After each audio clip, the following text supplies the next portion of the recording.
days of Elijah, declaring the word of the Lord. Welcome to Love's Last Call with Evangelist Carol Ann of Agape Light Ministries. Please open your hearts to hear an anointed message that will encourage and empower you to walk in the love and light of God's Word.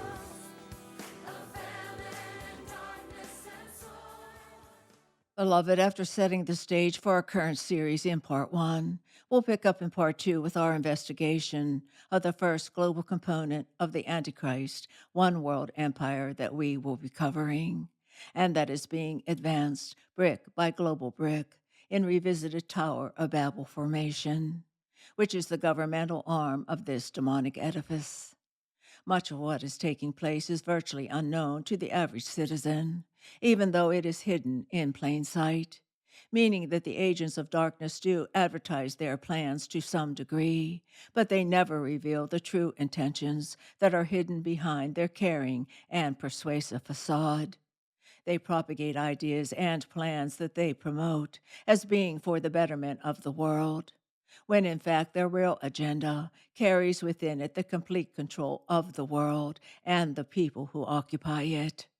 A striking example, and one we must pay attention to, is the UN 2030 Agenda for Sustainable Development. With the most recent precursors or jump starters to this global endeavor being the recent UN Summit of the Future, where they adopted the UN Pact of the Future, and which is working hand in hand with other agencies, such as the World Economic Forum's Great Reset and others, in order to pave the way for the final worldwide takeover that will eventually be headed up by the Antichrist. The WEF, or World Economic Forum, as part of their Sustainable Development Impact meetings, wrote in an article entitled, "What is the UN Summit of the Future in 2024, and why is it important?" That the United Nations Summit of the Future, which was held on September 22nd to the 23rd, 2024, called together world leaders who adopted a pact for the future that includes a global digital compact and a declaration on future generations. It comes as the World Economic Forum's Sustainable Development Impact meetings drive action toward the UN Sustainable Development Goals.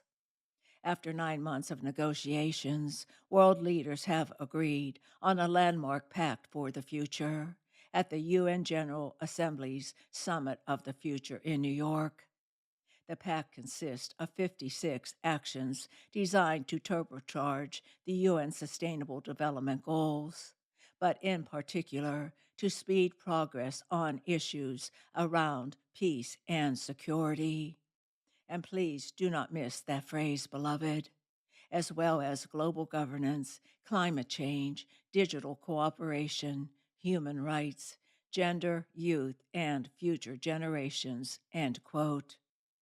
In a commentary by Alex Newman entitled New UN Pact for the Future, Turbocharges Globalism, he gives us a glimpse behind the curtain of lying persuasions, where the global realities that are being accomplished and pushing forward with darkened dedication are at work.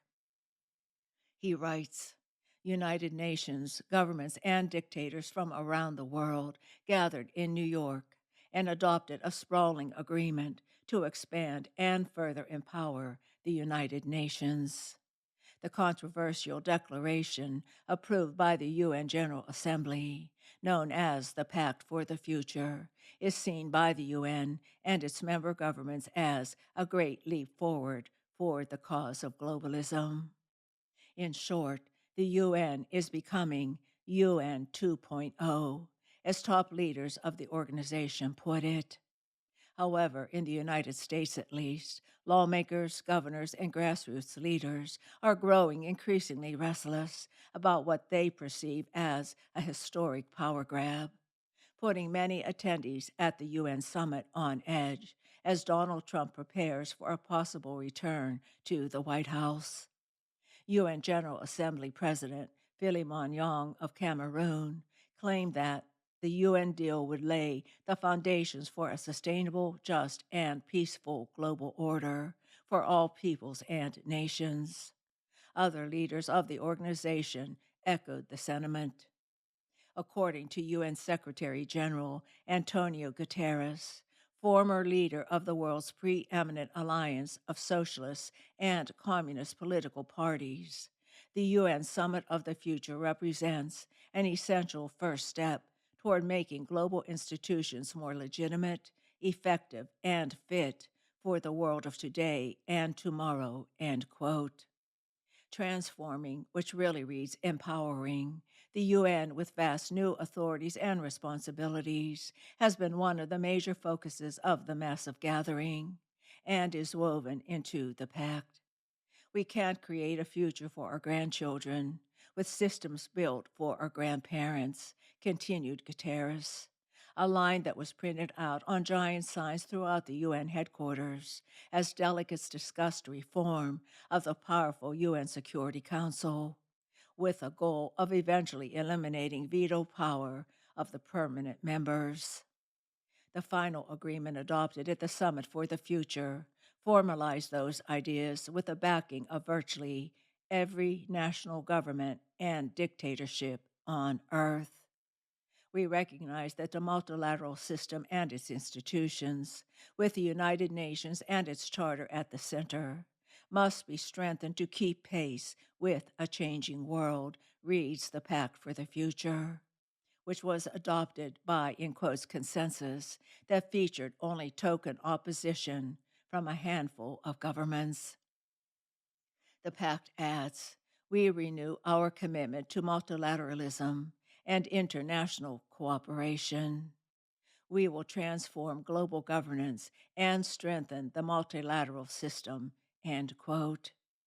According to the document, only more globalism can handle the real and imagined problems facing humanity. A recommitment to international cooperation based on respect for international law is, in quotes, required, with international cooperation like multilateralism serving as a synonym for globalism. This is not an option, but a necessity, end quote. In fact, the agreement specifically claims that nations and their governments cannot possibly handle the alleged problems that face humanity without the UN. Our challenges are deeply interconnected and far exceed the capacity of any single state alone, the Pact states. They can only be addressed collectively through strong and sustained international cooperation. And again, end quote. The term global governance, often used as a less ominous placeholder for global government, is mentioned repeatedly throughout the document, always as something positive to be advanced. Under the heading Transforming Global Governance, for instance, the Pact calls for a dramatic expansion of these mechanisms for governing all of humanity. One of the institutions that received a shout out is the would be Global Supreme Court, known as International Court of Justice, often ridiculed by critics as a kangaroo court. We will fulfill our obligation to comply with the decisions and uphold the mandate of the International Court of Justice, the Pact states. Another area where the UN hopes to expand its power is on taxation, vowing to explore options for international cooperation on taxes, and in particular on taxing high net worth individuals. We are committed to strengthening the inclusiveness of tax cooperation at the United Nations, the UN deal explains, one of many efforts to eventually implement global taxation. Ultimately, though, globalism must expand across the board. We will take action to strengthen and reinvigorate multilateralism and to deepen international cooperation, it continues, offering unwavering commitment to international law for dealing with supposed challenges. A transformation in global governance is essential to ensure that the positive progress we have seen across all three pillars of the work of the United Nations in recent decades does not unravel. We will not allow this to happen. End quote. However, as highlighted by the New American in another article, the UN recognizes that humanity, and especially American taxpayers who pay the bulk of the bills, are growing weary of the UN. We must renew trust in global institutions by making them more representative of and responsive to today's world, and more effective at delivering on the commitments that we have made to one another and all people, the agreement reads. One of the major tools to help the UN renew trust in globalism is controlling information, as the Pact makes clear. It calls on governments to address so called disinformation, misinformation, hate speech, and content inciting harm, including content disseminated through digital platforms. Of course, hate speech was a term introduced into the UN lexicon by the mass murdering Soviet dictatorship to describe speech it hated. We will work together to promote information integrity, tolerance, and respect in the digital space, governments vowed in the UN agreement, followed by a dizzying array of actions they intend to take. We will strengthen international cooperation to address the challenge of misinformation and disinformation and hate speech online, and mitigate the risk of information manipulation in a manner consistent with international law. And once again, end quote. It is not just restricting information that counters the UN narrative. A confidential memo sent to communications executives across the UN system earlier this year and obtained by the New American magazine included provisions on how to propagandize humanity on the Summit of the Future and to its agenda. The Summit of the Future is a pivotal moment on our agenda, the memo stated, adding that the UN Department of Global Communications wants to make sure that we take the media with us, starting briefs on specific parts of the agenda. One way the UN has done that is by partnering with Google to hide information contrary to its narratives, especially on issues as climate.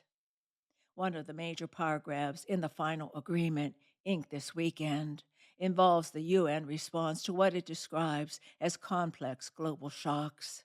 These could be anything from climate issues or economic problems to environmental crises, or even unpredictable black swan events. Under a proposal outlined in a policy brief dubbed Our Common Future, released by UN boss Guterres last year, Guterres himself would essentially become a global dictator to deal with real or imagined international emergencies declared at his discretion. And I interject here, beloved, perhaps a forerunner to the Antichrist. The proposal called for nations, businesses, and all sectors of society to recognize the primary role of intergovernmental organs, such as UN agencies, in decision making. End quote.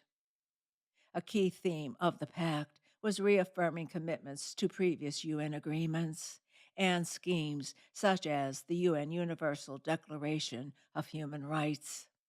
In particular, the UN Agenda 2030 Sustainable Development Goals, a recipe for global tyranny, adopted in 2015 as the Master Plan for Humanity, was a focal point of the New Deal. We reaffirm our enduring commitment to the 2030 Agenda for Sustainable Development and its Sustainable Development Goals, the new agreement states, vowing to urgently accelerate its implementation with concrete political steps and more tax money. End quote. And this is where we must pause for now, beloved, as we sort through everything I just shared with you, which in some ways sounds like a legal brief.